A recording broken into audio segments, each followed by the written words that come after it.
Okay, look, I know, usually when it comes to the intros or ups and downs, we try and do something fun, something and while you don't care about this, it is so hot in the UK that I am actually scared of moving. So what am I going to do is I'm going to stand really still, I'm going to take my left arm, I'm going to reach out, I'm going to produce this giraffe, and I'm going to use it to wipe the sweat off my brow. And if you're now saying, Simon, I tuned in to watch a wrestling recap show, whoop, screw you. But yes, hello, my name is Simon from WhatCulture, and if you'd like to play an extra game today, we can play How Many Buckets of Sweat Will Simon Have Gone Through Before the End of this video. I'm going to leave it there because I'm going on about it too much, but honestly, it is killing me. And I'm allowed to say that because I like rain, I like cold, and I like ice, and I like sleet. Right, shelve it. Hello, let's up those dials.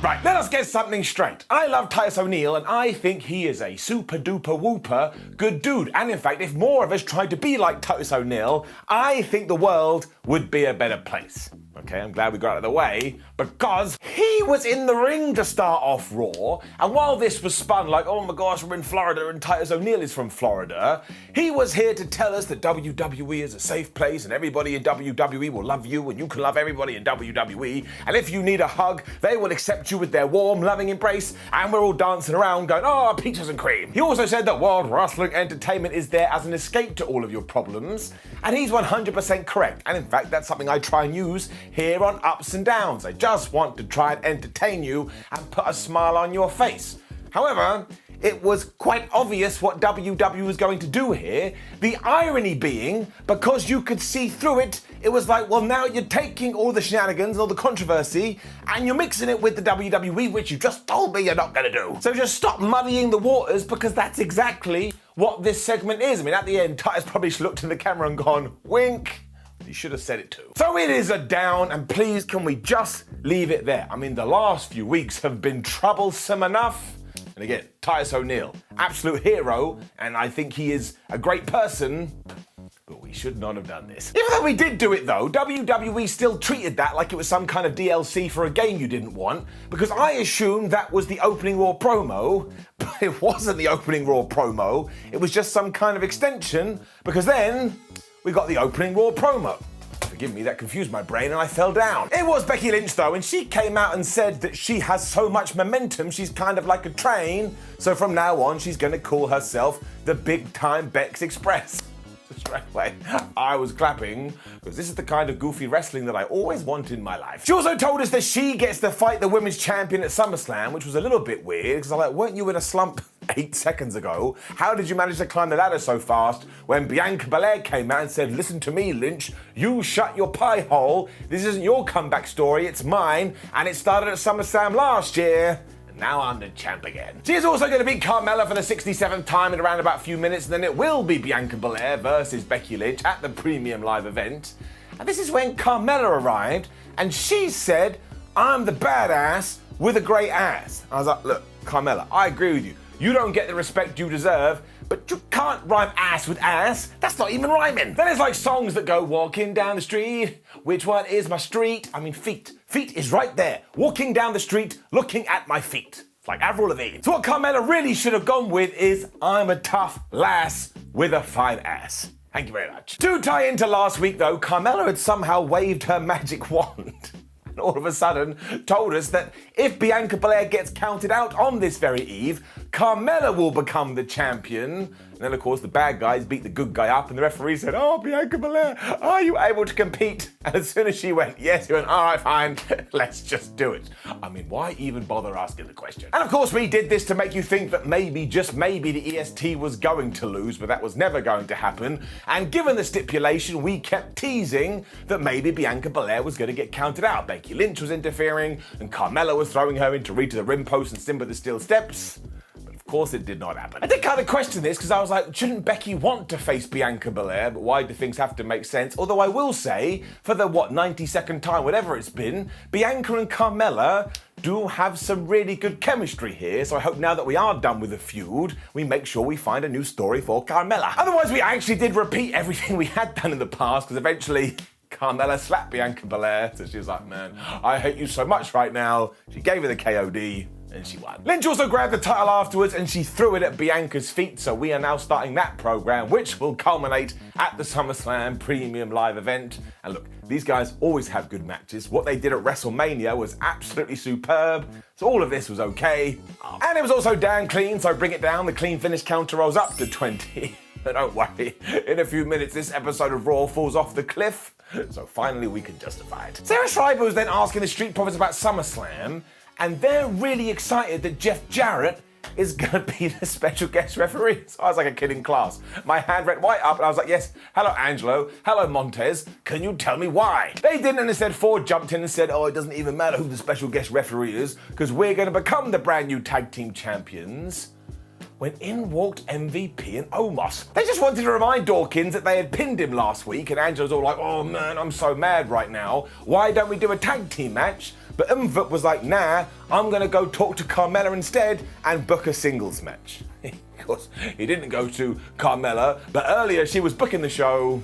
He did go to Adam Pearce. It's happening later. And then Kevin Owens was back on Raw. I was so happy. Who knows why he was away, but I hope he is okay. And of course, because it was Monday Night Raw, he was hosting the Kevin Owens show, and his guest was Riddle, who told us he'd only agreed because he wanted some Mountain Dew. And this must have been product placement, because I was sat here on a hot day, and I said to myself, I'd like some Mountain Dew. Damn it. Owens' excuse for leaving was that he couldn't handle the Elias stuff anymore, even though he still hates Ezekiel, Elrond, Elias, whatever the hell you want to call him. And when he was away, he was looking at Riddle going, man, that dude is so relaxed. I need to take a leaf out of his book. Therefore, KO wants to be more like him, especially because they kind of have similarities, in the sense Kevin Owens lost his best friend, Seth Rollins, and Riddle lost his, Randy Orton. You can see where this was going, but it still made me exceptionally pleased because eventually Kevin did go, don't worry about RK Bro. And instead, let's do Bro KO. And I was like, yep, I'm in for it. He also booked Riddle great here because while he was so happy at first, he was like, dude, I would never team with you. You're the most untrustworthy person on the roster. And he ain't wrong. Riddle then got mad because Owens went after Orton and you're not allowed to do that. And this is when Seth Rollins' music started to play. He appeared from nowhere. He beat up Riddle. Kevin Owens just vanished. I was like, oh, where the flub did he go? We then zoomed to the back as well, where Kevin Patrick had caught up with Seth Rollins, and these stupid questions continue. So he was like, why did you do that to Riddle? And I was like, Kev, what? I tell you why he did it to Riddle, because they've been feuding for the last few weeks. This is also when Ezekiel turned up and got really mad when Seth Rollins said, I despise your entire family. So for some reason, we were going to do that match again later on, but in terms of this, again, it was fun enough. The real problem was that it was yet another promo segment, and straight after this, we went into another promo segment. Now, I get that Raw is 3 hours long, but you do have to have a little bit of wrestling. By this stage, I was just yearning for some people running around in their tights. It was the Judgment Day though, and they got in the ring and were like, stand up, you gotta stand up for us. And also, we guarantee you that Dominic Mysterio is going to join our group. I was like, okay, is that some kind of promise? And also, why do you even want him to join a group? Priest then tried to justify this by saying it's because the son wants to take out the father. And I was like, look, if you want to do that, just go out there, get a tattoo, don't pay your rent, and just be massively disrespectful. This was also building to Priest versus Rey Mysterio, which I didn't see coming. And of course, because of the size difference here, Rey kept hitting him with everything he had. And when Damian was being pinned, he got his shoulder up at one. At least that made sense. Finn Balor also kept trying to interrupt, but this is when Dominic Mysterio was like, no, please don't hurt my daddy. But then Mysterio went for a big jump and he flew right into the razor's edge. He got hit with it and he lost 1, 2, 3. And I tell you, given that Rey Mysterio is one of the best wrestlers ever, WWE sure does book him like a goof. Straight away, the Judgment Day grabbed Rey and they were going to give him a concerto, but this is when Dommy flew in the ring. He was like, please, no, don't scramble my father's brains. I will join your group. And Damian was like, that's great, but it doesn't work that way. I was like, what? So they kicked the shit out of Dom instead, but still promised he's going to join up with them, which I presume he will do next week, because we're doing the big, oh my gosh, it's Rey Mysterio's 20th anniversary show. Bizarrely though, I am going to give all of this an up, because at least it has me intrigued. Like, while I think turning Dominic heel and having a fight with his dad is absolutely bizarre, at least we're doing something with them, and then you separate the two, you put Dominic with Damian Priest and Finn Balor. By the way, Damian Priest is doing a very good job in his role, and he will probably learn and he will probably grow. Now, in terms of me sitting there and watching it as a fan, I think it's just a little bit wishy-washy, but I see what WWE is trying to do. Up. This doesn't count as a clean finish either, because it was just Shenanigan Central. I mean, that's what they should call the group, Shenanigan Central. And I'm still not 100% sure why Finn Balor even joined. And also, Rhea Ripley, I get she's injured in real life, but I don't think that's ever been addressed on TV. So she just fell down a well or something. We then got another one of those mystery videos, and we got a brand new one later. So come on now, it's got to be Edge. Look at the placement of it. When it was indeed Seth Rollins versus Ezekiel, round 972. Zeke pissed Rollins off in the early going, so Seth went crazy. And like before, they did have a good match because they have good chemistry. But it was kind of hard to care about this one, because you were like, well, there's no reason for them to fight. They only fought about 3 weeks ago, so now I'm suffering from Groundhog Day. There was this really one cool bit where Seth jumped off the rope and he got kneed right in the face, and this is when Zeke tried to spam the most devastating move in all of sports entertainment, but none of them worked, so Rollins saw him like this. He's like, well, I know what I can do. I'll curb stomp his face into the mat. He did it. Rollins wins. Plus, also bring it down, that is 21 clean finishes ever since we started in June 2002, which kind of makes it feel like it hasn't gone to plan. And in terms of the match itself, I'm going to be that guy. I'm giving it an up because, again, it was very good quality, but also throw a down on there because we have a lot of wrestlers. Can we please start doing new matches on Raw? The Usos were then getting excited about MVP and Omos because they were like, oh man, you can beat up the Street Profits and that will make our job easier at SummerSlam. So much so, we're going to go to the ring and watch this from the front row. I was like, did I need to be told that? Apparently so. More gibberish for the Judgment Day after this as well, because they told us, oh hi, the reason we didn't let Dominic in is because if he does actually want to join us next week on Raw, he's gonna have to crack his daddy right in the skull. And he probably will do this, and it will come after a big tease with like, I would never do this to my father. Then they'll like shoot him in the head or something like that. But I've already made my thoughts known about it, so we shall wait and see. And then Raw went Raw. Because it was meant to be Angelo Dawkins versus Omos, and as soon as Angelo got rocking and rolling, MVP gave him the trip. The referee saw it, so he called for the DQ. As Montez Ford was causing a bunch of distractions too, Carmella came out. No, she didn't. It was Adam Pearce, but he was like, hey ho, I want to have a fair fight here. So now we're going to do a tag team match between the Street Profits and MVP and Omos, and I'll give you a second. How do you think it ended? Bow. It was a DQ. There were 2 disqualifications in around about 6 minutes, and of course it's after the Usos just decided to run in there. But even though we did do that, we still made sure that Montez Ford gave his amazing frog splash to Omos so he could kick out at 1. And I love Omos, but right now he is actually directionless. He has nowhere to go. But WWE will make sure he still craps all over people in a feud. Omos then beat everybody up so Jimmy and Jay could stand over the Street Profits with their tag team titles. And I suppose this was something to do.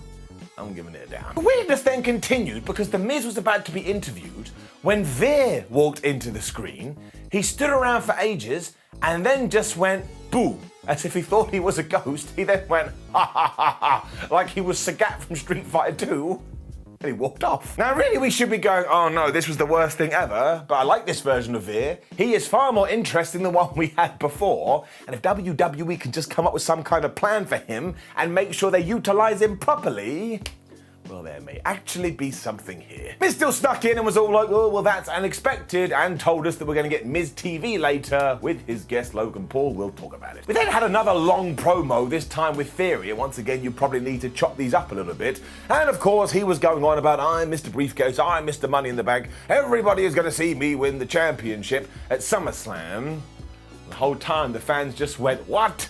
Never good. He also said the reason he's feuding with so many people at the moment, Roman Reigns, Brock Lesnar, Madcap Dolph Ziggler, is because they're all jealous of him. I suppose that's one reason to want to have a fight with someone. You've got the green-eyed bug. You clearly forgot about one of these, because this is when AJ Styles walked out and said, look, whether you walk away with the United States Championship or the WWE Unified title, I will be waiting for you. Once again, I was like, well, where did that come from? Styles also said the locker room isn't jealous of Theory, they just think he's a jackass. And this is when Theory was like, oh man, AJ Styles, you're really old. Oh my gosh, you're such an old man. And I never get why WWE does this, because I don't really care. AJ then whacked him in the face when Dolph Ziggler's music started to play. And he just walked down, so I was like, oh man, I can't keep up with this episode of Raw. But as it turned out, it was actually AJ Styles versus Theory. And of course it ended with shenanigans. Because Theory kept getting into it with Dolph for obvious reasons. And there was this one cool bit where he caught AJ Styles mid-PK and then busted him up. But when they were on the outside, and Theory dropped Styles into Alan the announce table, he threw AJ back in. He had the most ridiculous collision you've ever seen with the referee. It was like a whirlwind had just come into the arena. Dolph Ziggler realized this. He super kicked Theory. Theory was not able to answer the 10 count, and he got counted out. Theory then got laid out with the Styles Clash, and you think AJ would care a little bit more that Dolph Ziggler had basically just screwed him, but I don't think he gave a flop. So we are just staying in the same place, so as always, I thought the match was pretty good, so it's getting an up. I thought the finish was absolutely ridiculous, so it is getting a down. And when it comes to AJ Styles, I'm pretty sure he's going to be involved with all the Logan Paul and Miz stuff at SummerSlam, but at the moment, he feels a bit like a lost puppy. I just wanted to give him some love. We got a big old video focusing on the feud between Bianca Belair and Becky Lynch, which will tie into SummerSlam. This was a very good idea because it felt so massive. I was like, oh man, if that main event's a damn thing, I won't even care. When WWE took a lot of goodwill and just spilled it down the road. Because it was Asuka, Alexa Bliss, and Doudrop taking on Tamina, there's nobody meaner, Doudrop, and Nikki Ash. And honestly, I don't really think this lived up to the talent these women have. For starters, just stop throwing them all into one random match, especially when you have stories looking at you in the face like we started everything between Nikki and Doudrop. So why don't we just see that through and Doudrop can be like, oh man, you gotta get out of the superhero costume and then let's do something with them. It got even worse though because Dana Brooke was involved and therefore it has to transcend into 24/7 madness. So Tozawa was there and he won the 24/7 championship and then it quite literally went round every single person in the match, aside from Asuka, until Dana won it back, and then she just ran away. So I was like, what a crappy teammate you are. Of course, 2 matches were going on simultaneously here, so as soon as that was finished, Nikki Ash was in the ring going, where's my championship? Asuka ran in, she applied the Asuka lock, Nikki Ash tapped out, and I was like, man, this is actually how I chose to spend my life this morning. I'm gonna be on my deathbed going, I'm never gonna get it back. Just made it feel like everybody in the damn thing didn't matter, and this is not how we use the 24/7 title. The way the 24/7 title must be used is coming up with the worst segments ever that you sit there and laugh, and none of this was funny. I mean, why don't we just have some cool narrative thing between Nikki Ash and Doudrop, but as well as cementing some sort of relationship between Alexa Bliss and Asuka, instead of just going and throwing stuff randomly into the abyss. So this will surprise you, but it's getting it down, and no, that was not a clean finish. Ray and Dom were then all like, oh, Judgment Day, we hate you and we will find you and rip the souls from your body, which means Dominic is definitely going to turn on his dad. And we found out that next week on Raw, we're going to get Roman Reigns. Probably because it's SummerSlam week. And please do remember that idea, it is almost SummerSlam, because we got to the last segment of Raw, the main event, if you'd like to call it that, and it was not a match. It was Miz TV. This also means that we had 2 talk shows on 1 episode of Raw. So you know what we do, roll it. So yes, hello, welcome to Simon Says, the talk show that I do when Raw always has more than 2 talk shows, because I decided to add a 3rd one by doing my own talk show. And here's the puppet version of me, and we say to him, how are you today? And he says, right, that's it. I've had enough of you. All the time, you're coming on my show, and you're saying horrible things, and you try and hit me. So do you want to know what's going to happen today? What's this?